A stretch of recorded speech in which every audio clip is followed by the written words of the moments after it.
The Legend of Zelda. It's a classic game. We all know and love this franchise that has been selling off the shelves since 1986. However, one game in this entire franchise has been recognized as one of the best video games of all time. See what I did there? You guessed it by the pun and probably the title of this video, The Legend of Zelda Ocarina of Time.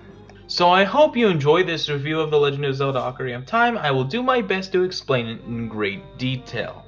So first things first, the thing we should all know, but I'll say it anyway because it wouldn't be a complete review without it, right?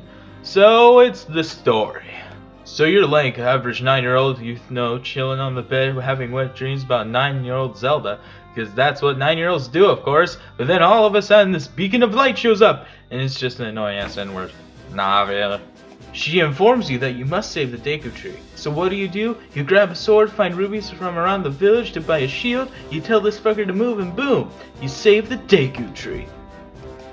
But just when you thought you could have more wet dreams of Saria and Zelda, the Deku Tree says some asshole named Ganon, the darkness of evil or whatever, has taken over Hyrule, and you 9-year-old must take on this 30-year-old man to save our kingdom, because logic! Well, we all know the actual reason why. It's because Link has the Triforce of Courage. Yeah, he can, whatever. So you make your way through the temples, and you travel through time to become this badass 16-year-old that takes no fucks from nobody. And you find Gavin to shove your Master Sword up his pig ass before crowning yourself the winner and hugging the 16-year-old version of Princess Zelda you always wanted. The end. Until... Fuck! I gotta do Master Quest Masterlies. On to gameplay. Before the fantastic visuals of 3D polygons, we have 8 to 16-bit games. So combat was simple. You just press the B button to swing your sword and boom, fluffle tough, you can hit any enemy at any angle. Even with the limited Z-axis in A Link to the Past, since it's not actually a 3D game, just a game with a limited Z-axis. So with the birth of the N64, we're given new combat. 3D polygon combat! And let me be frank here, it sucks. Like, it doesn't just suck, yeah, after a few seconds of sucking it gets better. Any windows are open, by the way. But no, it sucks for a lifetime. That is until Wind Waker. We are, of course, talking about what Ocarina of Time introduced, Z-targeting. So here's how it works. It's a bit complicated, so keep up. You press the Z button to target an enemy. Bitch obviously will say its name and a weakness. That doesn't matter. You got Z-axis. You can kick this wolf boss ass! So anyway, you press Z and the camera goes from limited bird's eye view to going to a view where the Z-axis section, of the camera is only going in the enemy's direction. Now you think it sounds cool, right? Sort of Bloodborne, Dark Souls-esque, yeah? But no, it changes from how you travel in the game and how you fight. It's completely obsolete from the past game. It's so new and complicated that it could work, but it doesn't. And don't get me started on how this game handles fights. As D-Generation X has taught me, I have 2 words for you, Combat Ocarina of Time. Fuck you. You know why those are my words of choice? So many goddamn enemies in this game make you wait to attack them. It's their version of difficulty. If there wasn't so much damn waiting, you know what I could do better? Speedrun the game. But no, there's only one enemy that defies this, and that's the Dark Nut and or Iron Knuckle. Mr. Iron Testicles over here will hit you at will. No waiting, no mercy, just true hardness. Again, any windows are open. That's why I love Dark Souls so much. No waiting, no bullshit, just brute force. Guess Ocarina of Time is not taking its Viagra, 'cause it's not hard enough! Now that obstacle of gameplay is out of the way, let's get into puzzle. First hand, Ocarina of Time gave birth to the amazing sound effect as we know. I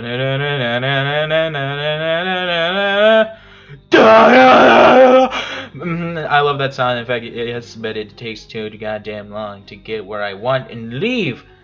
I know, first world problems for a speedrunner, but I digress. The puzzles are meh. Some are difficult to figure out, like how the hell am I supposed to jump this far? You see a blue block, play the Song of Time on your kick-ass blue ocarina, and boom, that motherfucker teleports from point A to point B, where you need to cross, because everyone knows you cross at point B, because you, my friend, are a rebel.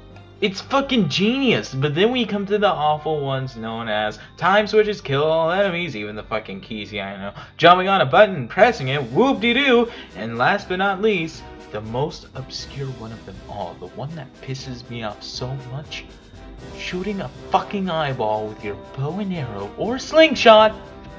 Worst puzzle ever.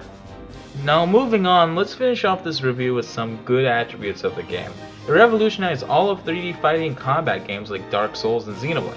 Because before Ocarina of Time, no one had the kick-ass balls to pull off something like this. But Nintendo did. Nintendo, your balls are pretty great. The story, while it's basic, it is a classic. And maybe the nostalgia about the orgasm right now, but it's a great story. Young boy travels to venture off to the land of Hyrule to find a way to beat Ganon or Ganondorf. Doesn't matter, preference scripts is canon. But he cannot since he is too weak, so he must travel for the future and defeat him there along with the 7 sages. Shout out to Miss Saria. Link has wet dreams about you when you were 9. Well, you're always 9 forever, it doesn't matter! So while the puzzles aren't the best and the gameplay could use some work, and the story is a bit overrated, it's still a good game on its own. While I'd say the N64 hasn't aged well, we got the remake to back it up. I honestly adore this game. Not my favorite Zelda, but it's a good one to pick up and enjoy on a Sunday night. Why Sunday? I don't even know. Just chill back, press that red subscribe button, and watch more videos down below. Or if you like theories and gameplays, walkthroughs, check out this channel here called Fudge Let's Play. How ironic, right? It used to be Fudge Yeah 101, but then I changed it to Fudge Let's Play. I don't know. Guess I can get that more search algorithm if you know what I mean. Bye bye.